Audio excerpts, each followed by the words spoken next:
हाय दोस्तों, आज मैं आपके लिए बहुत बढ़िया टॉपिक लेकर आया हूँ आरबीसी और डब्ल्यूबीसी के ऊपर। आरबीसी सेल और डब्ल्यूबीसी जो सेल हैं, इनका लाइफ साइकिल क्या होता है, इनका क्या वर्क होते हैं, इस पूरी वीडियो में आपको सीखने को मिलेंगे। तो चलो वीडियो को स्टार्ट करते हैं और सबसे पहले देखते हैं लाल रक्त कोशिकाएँ या एरिथ्रोसाइट। लाल रक्त कोशिकाओं को यानी आरबीसी को एरिथ्रोसाइट भी कहते हैं। आरबीसी है, इसको एरिथ्रोसाइट भी कहा जाता है। नंबर 1 ये हो गया। इन्हें लोहिक कोशिकाएं भी कहा जाता है, इन्हें लौह कोशिकाएं या लोहिक कोशिकाएं भी कहा जाता है, क्योंकि इनका रंग जो है रेड कलर का होता है और इसमें हीमोग्लोबिन की मात्रा पाई जाती है, इसलिए इन्हें लौह कोशिकाएं भी कहा जाता है। इनकी आकृति छोटी, गोल, उभयतल चक्रिकाओं के समान होती है। इनकी आकृति छोटी होती है, गोल होती है और उभयतल चक्रिकाओं यानी बाइकॉन्वेक्स डिस्क के समान होती है। ये जैसा कि आप चित्र में देख रहे हैं, ये बाहर से मोटी और अंदर थोड़ी पतली होती हैं।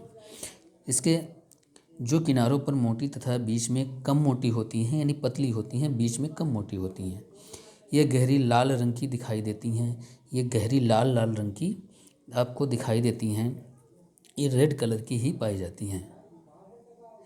पोरफेरिन पिगमेंट या हीमोग्लोबिन के कारण इनका रंग लाल होता है। इनका रंग लाल क्यों होता है? हीमोग्लोबिन के कारण होता है, या जो है पोरफेरिन पिगमेंट के कारण इनका रंग लाल होता है। इन कोशिकाओं में केंद्रक नहीं पाया जाता है, यानी ये जो कोशिकाएं हैं इसमें न्यूक्लियस नहीं पाया जाता है, जैसे कि डब्ल्यूबीसी में न्यूक्लियस पाया जाता है और इसमें न्यूक्लियस कोई नहीं पाया जाता है। ये नॉन न्यूक्लियस की कोशिकाएं होती हैं।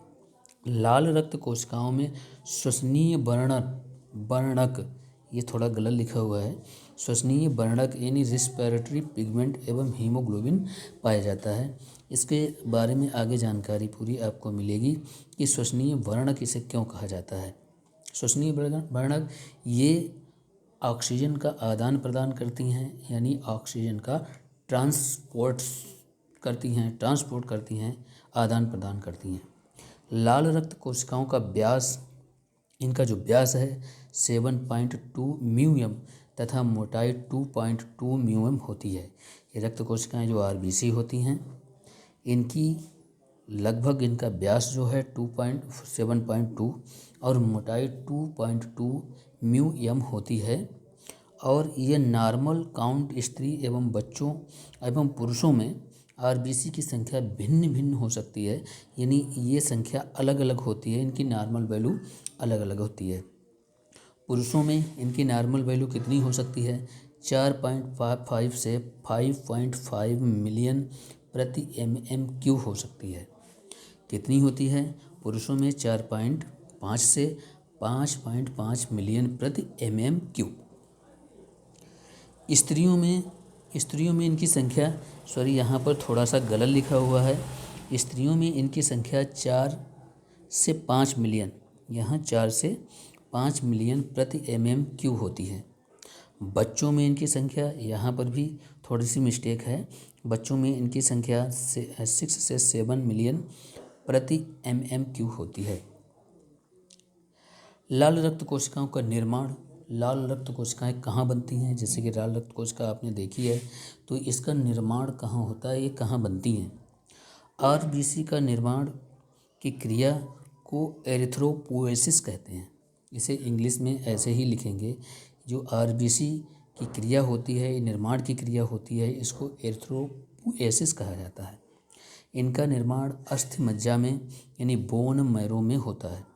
इसका निर्माण कहाँ होता है?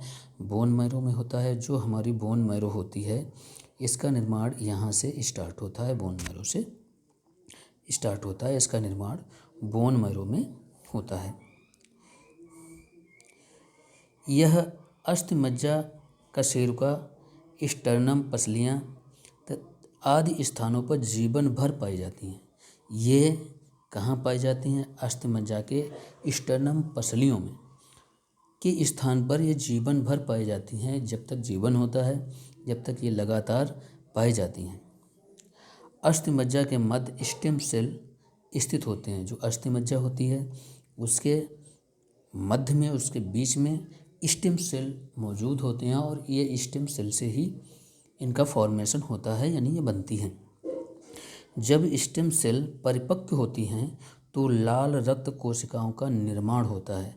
जब स्टेम सेल परिपक्व हो जाती हैं अच्छी तरीके से, तब इसमें जो है आरबीसी का निर्माण होता है। आरबीसी कोशिकाएं यानी आरबीसी कोशिकाएं बनती हैं या इनका निर्माण होता है। आरबीसी की परिपक्वता के लिए विटामिन बी 12, फोलिक एसिड महत्वपूर्ण कारक होते हैं। महत्वपूर्ण कारक इसमें क्या हैं? जो आरबीसी का फॉर्मेशन होता है, आरबीसी जो बनती हैं उनमें मुख्य रूप से जो है विटामिन बी 12 और फोलिक एसिड का महत्वपूर्ण होता है। इसमें फोलिक एसिड और विटामिन बी 12 दोनों मिलकर आरबीसी का निर्माण करते हैं, यानी बनाते हैं। अब देखते हैं आरबीसी का जीवन काल। आरबीसी का जीवन काल कितना होता है, कितने समय तक रहती हैं? आरबीसी रक्त कोशिकाओं का जीवन काल 120 दिनों का होता है। इनका जीवन काल 120 दिनों का होता है। फिर क्या होता है, 120 दिन के बाद में तत्पश्चात इनमें क्या होता है, ये बेकार हो जाती हैं, खराब हो जाती हैं।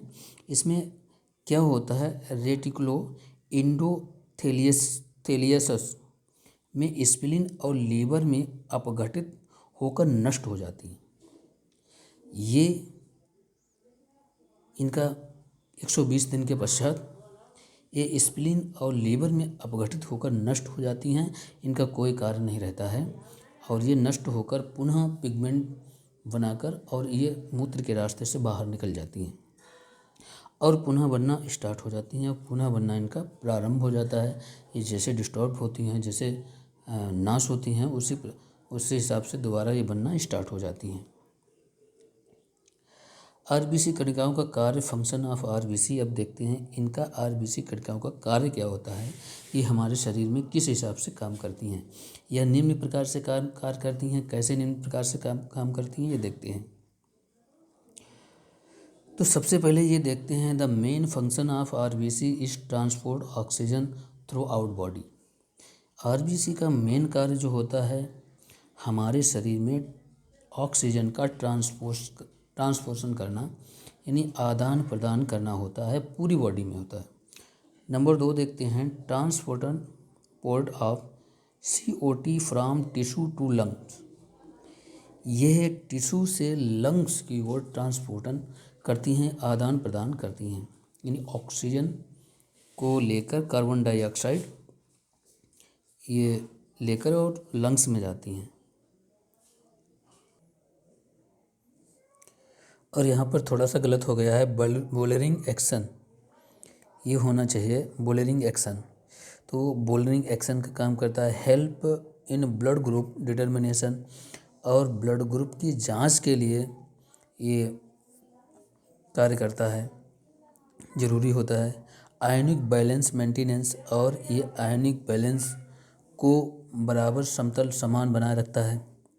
मेंटेन एसिड बेस बैलेंस, और हमारे शरीर के अंदर जो एसिड होता है उसका बैलेंस बनाए रखता है, उसका अच्छे तरीके से बैलेंस का बनाए रखने का कार्य करता है। अब देखते हैं श्वेत रक्त कणिकाएं यानी WBC, क्या इनका कार्य होता है और इनकी संख्या कितनी होती है और इनका लाइफ साइकिल, ये सारी चीज़ें देखते हैं। वाइट ब्लड सेल यानी WBC, श्वेत रक्त कणिकाओं WBC ब्लड सेल को ल्यूकोसाइट भी कहा जाता है। WBC को ल्यूकोसाइट भी कहा जाता है, इनको ल्यूकोसाइट कहा जाता है, और RBC को एरिथ्रोसाइट कहा जाता है। तो ये आकार में RBC से बड़ी, ये आकार में RBC से बड़ी तथा संख्या में RBC की तुलना में कम होती हैं। ये RBC से बड़ी होती हैं और संख्या में RBC की तुलना में कम होती हैं, बहुत अधिक नहीं पाई जाती हैं, ये कम होती हैं।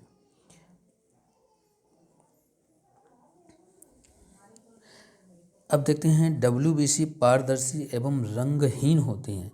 WBC जो सेल होते हैं वो पारदर्शी और रंगहीन होते हैं।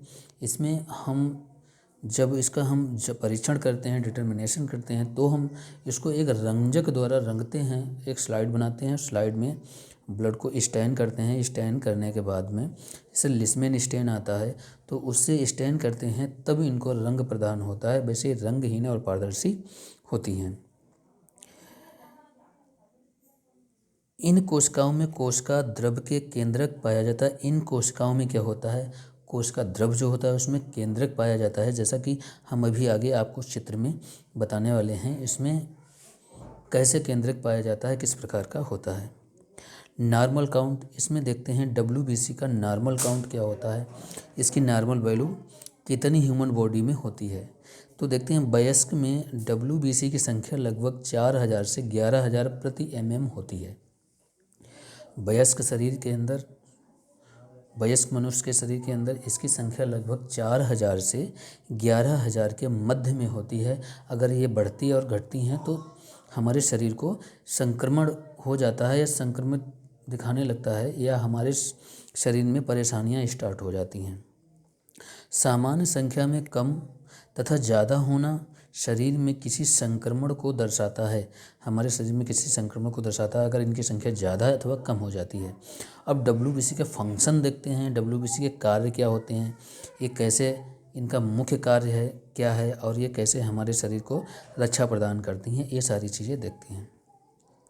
श्वेत रक्त कणिकाओं का मुख्य कार्य सूक्ष्म जीवाणु, माइक्रो ऑर्गेनिज्म, बाहरी पदार्थ, फॉरिन बॉडीज से शरीर की रक्षा तथा भक्षण करती हैं, यानी फाइगोसाइटिस भक्षण करती हैं। फाइगोसाइटिस मीन्स भक्षण होता है, तो ये भक्षण करते हैं। हमारे शरीर के अंदर कोई भी बाहर से जीवाणु आता है तो ये इसका WBC होती हैं, ये उसका भक्षण करती हैं, उसे नष्ट कर देती हैं। क्लासिफिकेशन देखते हैं, इनका वर्गीकरण, इनको कितने भागों में डिवाइड किया गया है, इस पर हम एक वीडियो बना भी चुके हैं। फिर भी फ़िलहाल इसको देखते हैं कि किन भागों में इन्हें डिवाइड किया गया है और इनके कौन कौन से मुख्य भाग होते हैं, ये देखते हैं। WBC को मुख्य 2 भागों में विभाजित किया गया है। यह 2 भाग पुनः विभाजित हो जाते हैं। WBC को 2 भागों में डिवाइड किया गया है, इसके 2 पार्ट्स हैं, उसमें डिवाइड किया गया। उन 2 पार्ट्सों को भी पुनः 2 पार्ट्स में डिवाइड किया गया है। तो कैसे हैं, क्या होता है, एक ग्रेनुलोसाइट में डिवाइड किया गया है और एक अग्रेनुलोसाइट में डिवाइड किया गया है। तो सबसे पहले ये देखते हैं ग्रेनुलोसाइट WBC।